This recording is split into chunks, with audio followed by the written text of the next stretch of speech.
მოგესალმებით, ეს აგროსიახლეებია და როგორც ყოველთვის მე ჟურნალისტი ბელა გელაშვილი, აგროსიახლეების გუნდთან ერთად რა თქმა უნდა გიყვებით ყველაფერს, რაც ეხება აგროს და გარემოს.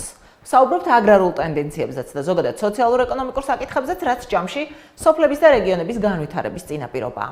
რა თქმა უნდა, აქტუალობიდან გამომდინარე ფოკუსში ვტოვებთ კლიმატგონივრულ რეპორტინგსაც, რადგან ეს ძალიან მნიშვნელოვანია. დღეს უნდა ვისაუბროთ მავნე პრაქტიკაზე, რაც წლებია ადამიანებს სასარგებლო ჰგონიათ, თუმცა პირიქით ის საზიანოა ყველასთვის და უპირველესად იმისთვის, ვინც ამას ჩადის.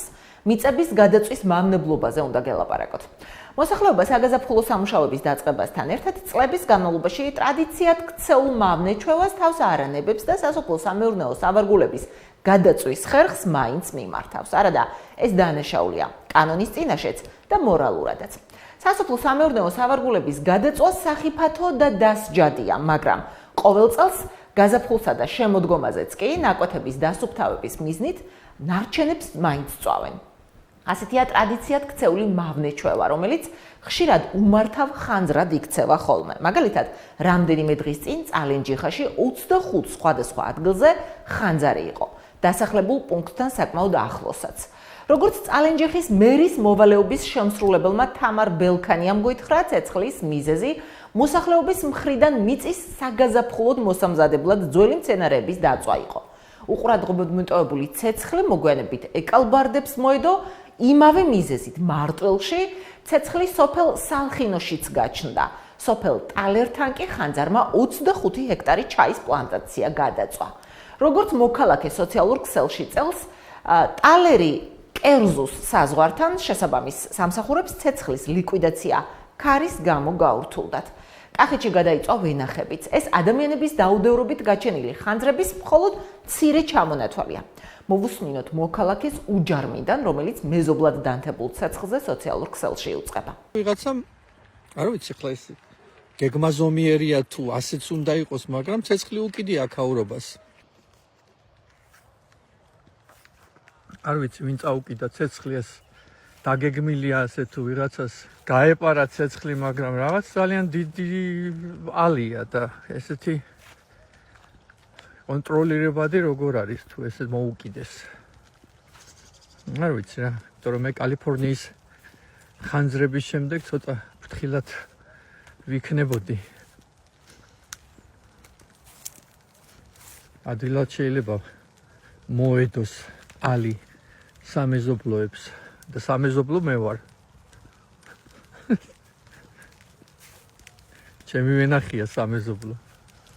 არ ვიცი, ხა ვიცი, ვხედავ რომ ეს არის რაღაც ჩალა არის და ცდილობს რომ ეს ჩალა მოწვას, მაგრამ არ ვიცი, რამდენად უსაფრთხოა.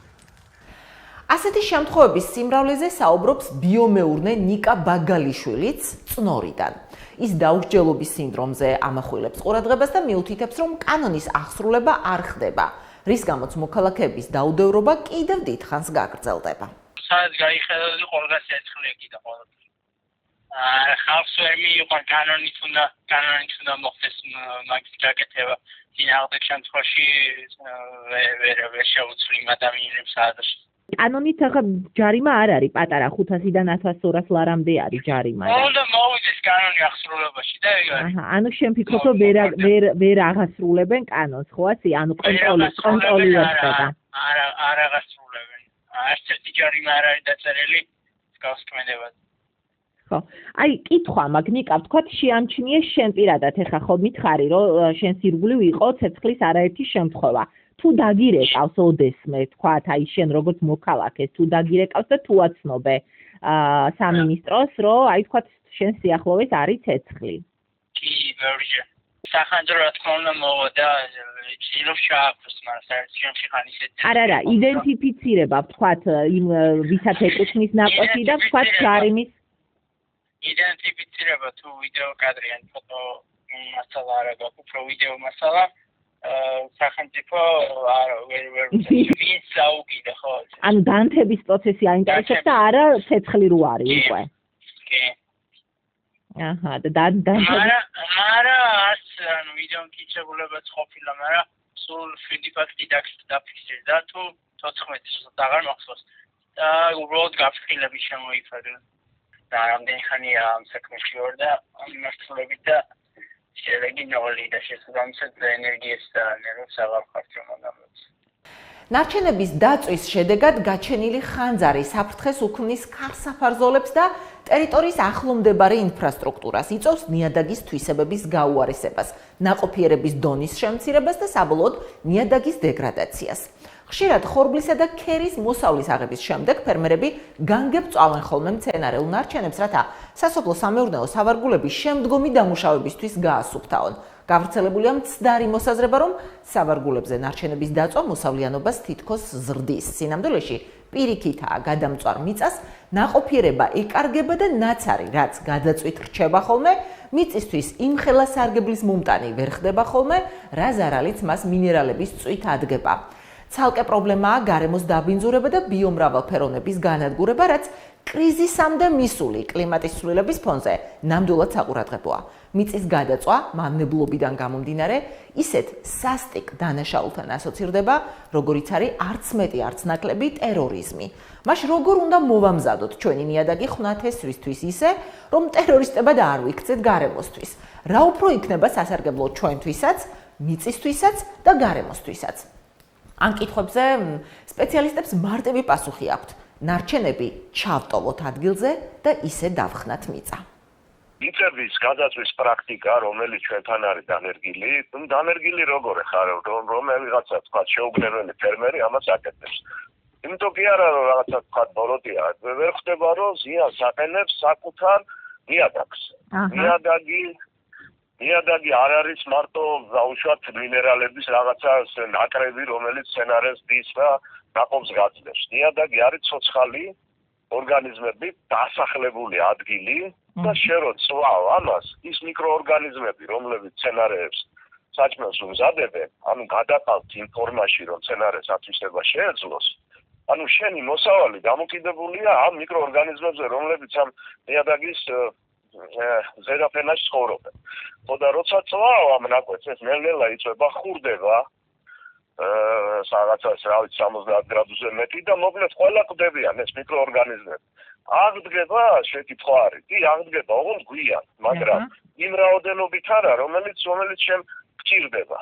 რამესაც უხსტოვებს, კი, აი ეს ნაცარი, რომელიც არის, მცირე რაოდენობით რჩება, მაინც ნარჩენებს ვავენ ესენი და ის ნაცარი არის სასუფი, ამის ის როგორ შეიძლება არის, მაგრამ აი უკვე რაღაცას ერთს აკეთებ, მაგრამ 10 საფუჭებ. ანუ ხო, ეს მომენტია და ეს უნდა გაითავისოს ყველამ და ესეც სისულელე, ანუ სისულელია ეს არ არის, ეს არის ყოველად უგუნური საქციელი, რომელსაც ადამიანი შეუგნებლად ჩადის, გონია რომ ახლა სასუფი შეიტანა კალიუმიანი, რომ დაწვა იქნება. მე იმედი მაქვს ვიღაცებს დააჯარიმებენ, იმიტომ რომ მეორეჯერ არ გააკეთონ ეს არის, როგორ თქვა ახლა, ზიანის მიყენება არა მხოლოდ საკუთარი ნიადაგისთვის და მისი გამოფიტვის ხელშეწყობა. არამედ ეს არის გარემოსთვის არის ზიანი კიდე, ხო? ამ დაწვის დროს და ხო ვიცი თქვენ რომ ფოთლების და იმას რომ მოაგროვებს ფერმერი და ნებისმიერი ეზოში ამის დაწვა არ შეიძლება. ჩვენ გლობალურ დათბობაში ვართ და ჩვენ მარიცის კიდე რა გველის წინ ამ გლობალურ დათბობიდან გამომდინარე და კლიმატის ცვლილებას მოყვება და ცუდი პროგნოზებია მოკლედ და ამისი ხელშეწყობა ეს კიდე მეორე დანაშაულია ასე თქვა. ბატონ ნუკრი, საპირწონე თქვენი რჩევა რა იქნება? ანუ რა უნდა გააკეთოს ფერმერმა? ჩახნან იმას, რასაც მთელი მსოფლიო აკეთებს. ჩვენ არასორი პრაქტიკა გვაქვს, ანუ გამოგვაქვს სიმინდი, გამოგვაქვს ჩალა, გამოგვაქვს ხორბალი, თუკავთ ამ იმას, რა ქვია, ნარჩენებს. ეს არა სწორი, ეს ეწინააღმდეგება მიწათმოქმედებას თავის კანონები აქვს. ხო და ერთ-ერთი კანონი არის დაბრუნების კანონი. სხვა შორის აი ვინც ამას არ აკეთებდა, იმათ უწოდებდნენ მომავალი თაობისადმი დამნაშავე ადამიანებს. ანუ შენ ნიადაგიდან რაც გამოიტანა მცენარე ენერგია და საკვები ნივთიერებები, ეს უნდა დაუბრუნდეს ნიადაგს ოდნავ მეთოდით. აი ეს არის კანონი. ანუ ნახეთ, ხო წამოიღეთ მოსავალი, სხვა ციგინდი გინდა ხორბალი. აჰა. ის ნარჩენები რაც არის, იმ ნარჩენებშიც არის ის საკვები ელემენტები, რომელიც შემდეგ წელს სცენარებს დაჭირდება, არა და იმის მთლიანად გამოტანა არ შეიძლება. უნდა ჩახრათ, უნდა დაუბრუნოთ ნიადაგს ესა. დაკუცმაცებული სცენარეული ნარჩენები შეიცავენ ისეთივე იმ ელემენტებს და იმ ენერგიას, რომელიც ამ მოსავალს დაჭირდა, არა? შენ ეს ნიადაგს უნდა დაუბრუნო, უკან რომ მომავალ წელსაც კონდეს. ხო, ეს რაოდენობა. ამიტომ რაღაც სულაც ზედაპირულად 5-7 10 სანტიმეტრის სიღრმეზე რომ მოათავსოთ, ეს გადაიქცევა ძვირფას სასუქად. აჰა. ბალახი ხალხს გონია უბედურებაა და 1000 ერბიცის და რაღაცა იმას ხმარობენ და სინამდვილეში ბალახი და მცენარე რო გაქვს ეს მეციერება, იმიტომ რომ სასუქია შემთხვევით. აჰა. და მცენა ესა ფოთლებით, მათ შორის ნეშომპალა ესეთი კი, ყოველთვის როცა რაღაც ესეთი შეკითხვა დაუჩნდება ადამიანს, უნდა წარმოედგინოს ტყეში რა ხდება. იქ ხო იდეალურია ნიადაგიც, აი ვინც ხართ ნახლა. ტყეში ყველა ნაყოფი როგორი ფაფუქი ნიადაგია, როგორი სტრუქტურა, როგორი აერაცია, რამდენი საკვები ელემენტია. აი ისე რა ხდება იმ ტყეში ჩამოწვდება ეს ფოთლები და რა ხდება, ანუ ნიადაგის გადაიქცევა, ესე იგი ეს მიკროორგანიზმები გადაამუშავებენ და გადაიქცევა ჰუმუსად, ხო? ფერმერი ბექა გონაშვილი ამბობს, რომ ნამჯა ნაკვეთიდან საერთოდ არ გამოაქვს და იყენებს როგორც სასუქს და როგორც მულჩს. მისი თქმით, ნამჯა იგივე ნეშომპალაა, აზოტი, რომელიც მცენარემ მიწიდან წამოიღო. ჩვენ ამ აზოტს მიწას უკან უნდა ვუბრუნებდეთ. შედეგად იყენებენ ასეთი ფერმერები, რომლებიც ამ ხერხს მიმართავენ, იყენებენ უფრო ნაკლებ სასუქს მათთან შედარებით, ვინც მიწას წვავს. მოსავლის აღებისთანავე ტრაქტორს უკან მიყვება ეგრეთ წოდებული დისკები, რომელიც მიწას კი არ ხნავს, არამედ ჩეხავს. ფერმერი კატეგორიულად არ ეთანხმება კოლეგების იმ ნაწილს, რომელიც ამბობს, რომ ეგრეთ წოდებული ჩოფერიანი კომბაინის მომსახურება ძვირიჯდება და ამის გამო პროდუქტის თვითღირებულება ეზრდებათ და ამას მიწის გადაწვა ურჩევნიათ. ბექა გონაშვილი ამბობს, რომ ფერმერს ამ კომბაინის გამოყენებით მოსავლის აღება 1 ჰექტარზე მაქსიმუმ 10 ლარით მეტი დაუჯდება, თუმცა სამაგეროდ ნაკლები სასუქის შეტანა მოუწევს, რაც გაცილებით უფრო ამცირებს ფასს, თანაც გადაუმწვარ მიწაზე მოსავალი გაცილებით უფრო მეტი მოდის, ვიდრე გადამწვარზე. ბექას გაანგარიშებით, მის ოჯახს მიწის სწორად დამუშავება საბოლოო ჯამში სხვა ფერმერთან შედარებით დაახლოებით 40 ლარით ნაკლები უჯდება, მიწასაც არ აზიანებს, უფრთხილდება და გარემოსაც არ აბინძურებს. ნიადაგმცოდნეს აკადემიკოს ზაურ ჩანქსელიანს მოусმინოთ. ეს ცუდია და თუ ფერმერები თვითონ გრძნობენ ის არ უნდა დაუშვან არავის მიდან ეს გადაწვა, ჯერ გადაწვა მეც აღარ მოგახსენეთ რომ ორგანული ნიუტრიენტებია წამყვანი ხო? ეს იწვება და ესე იგი ვაფუჭებთ ჩვენ ნიადაგს. მე ორგანული ნიუტრიენტების წვის დროს ნახშირორჟანგი გამოიყოფა, ჟანგბადი იწვება, გვაკლდება, ჟანგბადი გვაკლდება, ნახშირორჟანგი გვემატება. ამაზე უბედურება და ამაზე ცუდი რაღა იქნება. ამიტომ ეს მე მგონი ჩვენმა ყველა მეურნეობის ის უკვე გლეხმაც ის ალბათ იმდენი ლიტერატურა ამაზე იმდენი ქვეყნდება. ფერმერების მიერ გაჩენილი ხელოვნური ხანძრები მნიშვნელოვან ზიანს აყენებს გარემოს, ბიომრავალფეროვნებას, იწვევს გაუდაბნოებას. სასოფლო-სამეურნეო სავარგულებზე მცენარეული ნარჩენების დაწვა კანონით აკრძალული ქმედებაა. შესაბამისად, დასჯადია და სამართალდამღვევი გარემოებებიდან გამომდინარე 500-დან 1300 ლარამდე ჯარიმის ოდენობას ითვალისწინებს, რასაც ემატება გარემოსთვის მიყენებული ზიანის თანხაც. სტატისტიკის მიხედვით, გარკვეული ფერმერების უპასუხისმგებლო ქმედებებით სასოფლო-სამეურნეო ნარჩენების დაწვის შედეგად გაჩენილი ხანძრით 10 ჰექტარის სახნავს ათესი მიწა გახლავთ გადამწვარი და რამდენიმე ათეული კილომეტრი ქარსაფარი ზოლია სრულად განადგურებული. არის წარმოუდგენლად დიდი ბოროტება, რაც შეიძლება ადამიანმა გაუთუცნობიერებლად ჩაიდინოს, იმიტომ რომ ამ ბოროტებას ეწირება ცოცხალი ორგანიზმები. ჩვენ ცოცხლად წვავთ ცხოველებს, ფრინველებს, მათ კვერცხებს, არაფერს არ ვამბობ მიკროორგანიზმებზე და იმ ცოცხალ გარემოზე, რომელიც მთლიანად ნადგურდება. ანუ ეს არის უმძიმესი, ასე ვთქვათ, დანაშაული, რაც შეიძლება ადამიანმა მოიმოქმედოს ცოცხალი არსებების მიმართ. რა თქმა უნდა ამას აქვს კიდევ საკმაოდ დიდი პრობლემები პირველ რიგში გამოვყოთ უსაფრთხოების პრობლემა იმიტომ რომ ეს ემუქრება ჩვენ რომ ცეცხლით აუკიდე საკუთარ ტერიტორიას და თავი მიანები ან არ მიანები თავი მაგრამ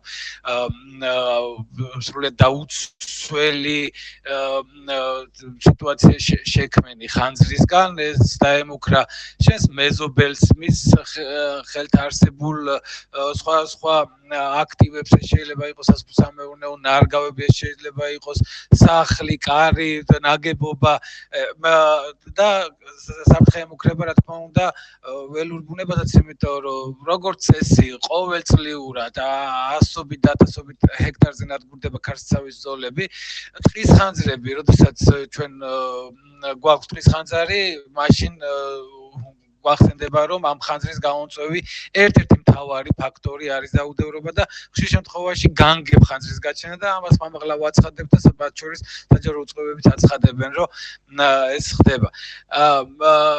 ანუ უსაფრთხოების უზარმაზარი პრობლემაა რომელიც შეიძლება ციცოცხლის რისკადაც კი ჩამოყალიბდეს და დაგვიჯდეს, ხო? რა თქმა უნდა ვთქვათ ასევე ის ეკონომიკური ზიანი, რომელიც ხანდახან არც ჩანს. იმიტომ რომ ერთი მხრივ გასაგებია ჩანს, რომ გადაიწვა ტყე, გადაიწვა ვენახი, გადაიწვა რაღაც შენობა ნაგებობა გადაიწვა ქარსაცავი ზოლი, მაგრამ როცა არც არაფერი არ იწვება.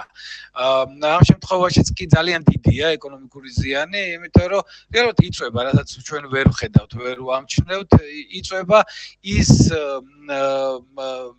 ასე ვთქვათ მიწა, რომელიც არის ჩვენი შემოსავლის წყარო, ანუ ჩვენი ფული იწვება რეალურად საკუთარ კეთილდღეობას უკიდებს ცეცხლს ეს ადამიანი, რომელიც ამას აკეთებს და ის შეგუებულია უბრალოდ მის სტანდარტი ძალიან დაბალია, რომ ძალიან მწირი მიწა აქვს, ძალიან ცოტა შემოსავალი მოყავს, ძალიან მცირე შემოსავალი აქვს და სიღარიბეში ცხოვრობს. სამწუხაროდ ის ამას შეგუებულია და კიდევ სამწუხაროდ დიდხანს უნდა იყოს ამაზე შეგუებული, იმიტომ რომ თუ კი ამ ასეთ მავნე ტრადიციებს გააგრძელებს, ამ სიღარიბიდან ვერ ამოვა, ხო?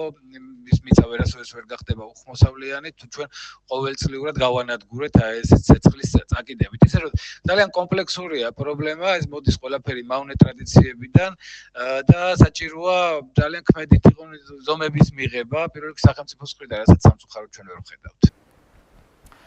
აგრონომებისა და გარემოს დამცველების მოსაზრებით, მავნე პრაქტიკის აღმოფხვრისთვის ერთადერთი გამოსავალი გახლავთ, რომ თანამედროვე კომბაინებს მიეცეთ ვალდებულება, ნამჯის დასაქუცმაცებელი მოწყობილობა ჩაუბან.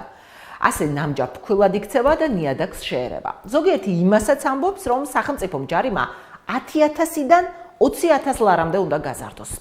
ასეა თუ ისე, კანონი გვაქვს, რომლის გამკაცრება მართალია შეიძლება, თუმცა არსებული სახსრულებაც კი ვერ ხერხდება. ფერმერები და სპეციალისტები ფიქრობენ, რომ სახელმწიფოს კანონის აღსრულების პოლიტიკური ნება უბრალოდ არ აქვს. ამიტომაცაა, რომ ფინანსური სანქცია ამ დრომდე მიწის გადაწვისთვის არავის დაკისრებია. გარემოს დამცველები დარწმუნებული არიან, რომ ჯარიმის პრეცედენტების გარეშე, დაჯარიმების პრეცედენტების გარეშე შედეგი არასდროს დადგება.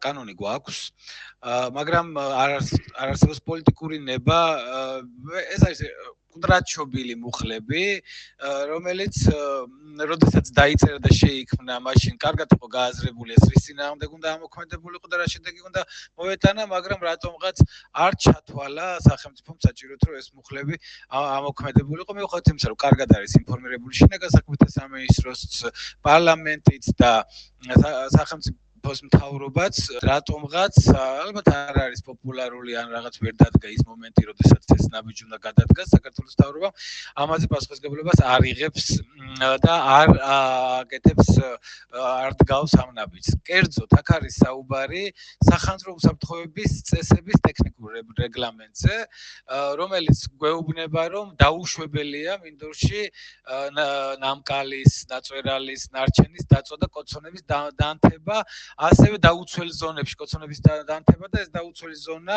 არის 50 მეტრი საცხოვრებელი სახლიდან. ანუ ისიც კი ჩვენ რო შემოდგომით ფოთლებს მოვაგროვებთ და ადგილზე უკიდებ ცეცხლს, ესეც კი არის კანონის დარღვევა და ეს ისჩება ეს უკვე ადმინისტრაციული სამართალდარღვევათა კოდექსის მიხედვით 177 მუხლის პირველი პუნქტი განსაზღვრავს ამას, ეს ისჩება 500-დან 1000 ლარის ოდენობით. ანუ რეალურად ჩვენი მოსახლეობის შეიძლება ძალიან დიდი ნაწილი არის აი ეს სამართალდამრღვევი, აქ არ არის საუბარი სისხლის სამართალზე, მაინც და მაინც რო დასაჭერი, მაგრამ საკმაოდ სოლიდური თანხაა, სანქცია 500 ან 1000 ლარი, რომელიც შეიძლება დააკისრო, რა ვიცი, ათასობით ადამიანს, ხო? ვინ არის პასუხისმგებელი ამაზე? რატომღაც ისეა მიღებული საქართველოში, რომ ამაზე პასუხისმგებელი არის ზედამხედველობის გარემოს დაცვის ზედამხედველობის სამსახური, მაგრამ სინამდვილეში ადმინისტრაციული სამართალდარღვევათა კოდექსის მიხედვით ეს არის 177 მუხლის პირველი და მეორე პუნქტები და ამ ორი პუნქტების მთელი ჩამონათვალია ქვეშ აღსრულებაზე პასუხისმგებელი არის შინაგან საქმეთა სამინისტროს საპატრულო პოლიცია. ეს წერია შავით თეთრზე და საპატრულო პოლიცია არის ვალდებული, რომ მიიღოს შესაბამისი ზომები, ელემენტარულად საპატრულო ეკიპაჟი, რომელიც ხედავს, რომ ნამკაც ცეცხლი უკიდია, ვალდებულია მივიდეს ადგილზე და გამოწეროს ადგილზევე სამართალდარღვევის ოქმი, აქტი, რომელიც ადგილზევე წარმოქმნის ფინანსურ ვალდებულებას, ზუსტად იგივე როგორც საგზაო მოძრაობის წესების დარღვევისას. ადგილზევე წარმოიქმნება ის ფინანსური ვალდებულება, სხვათაშორის გაცილებით უფრო მკაცრი, ვიდრე საგზაო მოძრაობის წესების დარღვევა. იმიტომ რომ ადგილზევე გაიწერება საბუთი, რომლის მიხედვითაც ვალდებული ხდება სამართალდარღვევი, რომ წავიდეს ბანკში და პირდაპირ გადაიხადოს 500 და 1000 ლარი. აი ეს ჩვენ გამოვითხოვეთ ოფიციალური ინფორმაცია, არც ერთ ეკიპაჟს არასოდეს არ გაუკეთებია, რატომ? იმიტომ რომ შინაგან საქმეთა სამინისტროს არ გაუწია ასეთი ბრძანება და არ ყოფილა ინფორმირებული საპატრულო პოლიცია და მისი სრული შემადგენლობა, რომ ეს არის კანონით დადგენილი და ეს უნდა შესრულდეს. ამის ნაცვლად ჩვენ რას ვხედავთ, რომ რატომღაც ეს ტვირთი გადაბარებული აქვს ზედამხედველობის დეპარტამენტს, გარემოს და ზედამხედველობის დეპარტამენტს და რაც არ უნდა გავამკაცროთ კანონი, მისი აღსრულება არის სრულიად მოუქნელი და საბოლოო ჯამში ჩვენ ვერ ქმნით ამ პრეცედენტებს. მე არ ვამბობ, რომ ბევრი ადამიანი უნდა დავაჯარიმოთ, მაგრამ საკმარისია აი ეს გამაფრთხილებელი აქტები გაფორმდეს საპატრულო პოლიციის მიერ და ეს ინფორმაცია გავრცელდეს სოფელში, სოფლად, რეგიონებში, რომ მერწმუნეთ ერთ დღეში, ისევე როგორც ეს იყო ღვედის შემთხვევაში, აღარავინ აღარ დაანთებს ცეცხლს, იმიტომ რომ ბუნებრივი ადამიანს არ უნდა, რომ 500 და 1000 ლარით დაჯარიმდეს. მიწების გადაწვის მოწინააღმდეგე ფერმერები და გარემოს დამცველები ამბობენ, რომ თუ პრობლემა დროულად არ მოგვარდა, საქართველოს ისედაც დეგრადაციის მწვავე პრობლემის წინაშე მყოფი მიწები რამდენიმე წელიწადში შესაძლოა საერთოდ მოუსავლიანი გახდეს. დაკვამლიანების ან ცეცხლის შემჩნევის შემთხვევაში დაუყოვნებლივ აცნობეთ შინაგან საქმეთა სამინისტროს საზოგადოებრივი უსაფრთხოების მართვის ცენტრს 112-ს. რამდენიმე ორგანიზაცია ცდილობდა და თავის დროზე მიმართა როგორც საქართველოს მთავრობას, პრემიერ-მინისტრს, ასევე პარლამენტს და შინაგან საქმეთა სამინისტროს კონკრეტული რეკომენდაციებით, რომლითაც უნდა მომხდარიყო აი ამ არსებული კანონების აღსრულება მაქსიმალურად ჰუმანურ და ეფექტურობის ფარგლებში. ამას ხელს აწერდა სხვათა შორის 100-მდე თუ არ ვწდები და თუ უფრო მეტი არა, კერძო ორგანიზაცია, რომლებიც მართლა სოფლის მეურნეობის დარგში არსებული კერძო ორგანიზაციები მართლა არიან შეწუხებული აი ამ დიდი პრობლემით, იმიტომ რომ მუდმივად იწვევა მათი სასოფლო-სამეურნეო სავარგულები, მრავალწლიანი ნარგავები, ვენახები და ზოგიერთ შემთხვევაში კიდევ უფრო მნიშვნელოვანი აქტივები, რომელსაც ისინი ფლობენ, ხო? და სამწუხაროდ რეაგირება არ იყო და არ არის. ასე რომ საქართველოს ხელისუფლებას აქვს ხელში სრული ბერკეტი, არაფრის. უბრალოდ არ არის ნება. უბრალოდ არ არის ნება, რომ ერთ დღეს მან გადაწყვიტოს და ეს აღასრულოს. ჩვენ მიგვაჩნია, რომ ეს ნება წელსაც არ იქნება, იმიტომ რომ ხშირ შემთხვევაში ესეთი არაპოპულარული ნაბიჯების გადადგმას ერიდებიან. ისევ თუნდაც აი საარჩევნო პერიოდი, თელი საქართველოს იწვის და აი თითოეული ადამიანი, რომელიც ზოგიერთი არაფერს არ აშავებს და პირიქით შრომაშია პატრიოტსანი წესიერი ხალხი, სამდვილეში არიან დამნაშავეები, რა ვიცი. ბუნების წინაშე, ღმერთის წინაშე, საკუთარი თავის წინაშე. რატო ვამბობ ბუნების წინაშე და ღმერთის წინაშე? იმიტომ რომ მართლა ისინი ყველაზე სასტიკი სიკვდილით კლავენ უდანაშაულო ცოცხალ ორგანიზმებს. ცოცხლად წვავენ უდანაშაულო ცოცხალ ორგანიზმებს. ჩიტებს, ბარტყებს, ცხოველებს, ფრინველებს, წერებს ცოცხლად წვავენ. თუ თქვენ ცეცხლი ღია გარემოში ერთხელ მაინც დაგინთიათ, ჩათვალეთ რომ დამნაშავეები ხართ. ჩადენილი გაქვთ სასტიკი დანაშაული. თქვენ შეიწირეთ მრავალი ცოცხალი არსებისა თუ ორგანიზმის სიცოცხლე, რითაც დააზარალეთ ჯერ საკუთარი თავი და შემდეგ გარემო. კლიმატის ცვლილების ფონზე, როცა მსოფლიოში დიდი და პატარა კლიმატის ცვლილების შერბილებაზე, მიტიგაციასა და ადაპტაციაზე ფიქრობს, ჩვენი დაუდევრობითა და ხანძრების პროვოცირებით, მის ტემპს კიდევ უფრო ვაჩქერებთ, რაც კაცობრიობის წინაშე ჩადენილი ნამდვილად დიდი დანაშაულია. დაუჯერეთ სპეციალისტებს, ნუ გახდებით დაუდევრობით მკვლელები, არ გადაწვათ მიწები. ამით აგროსიახლეები დასრულებულია. ყველაფერზე, რაც ეხება აგროს და ეხება გარემოსაც, გიყვებით ჩვენ და არავინ ჩვენსავით ამომწურავად. რეგულარულად გთავაზობთ მასალებს სტატიების, აუდიოს და ვიდეოს სახით. ჩვენს Facebook გვერდზე აგროსიახლეები, მოიწონეთ და გამოიწერეთ ჩვენი სოციალური ქსელი, მოგზავნეთ და გახდით ჩვენი მიმდევრები Instagram-ზეც და გამოყვევით YouTube-ზეც. ასევე შეგიძლიათ შემოგთავაზოთ თქვენთვის საინტერესო და აქტუალური თემებიც. მოკლედ, ძალიან აქტიურები ვართ ონლაინ და ინტერაქციულები თქვენთან, აუდიტორიასთან. ჩვენი გადაცემის ნახვა კი შეგიძლიათ როგორც აგროგარემოტივისა და მაუწყებელთა ალიანსის წევრი რეგიონული მაუწყებლების ეთერებით, აგრეთვე ვებგვერდზე agrogaraemo.g. ერთი კვირით გამშვიდობებით.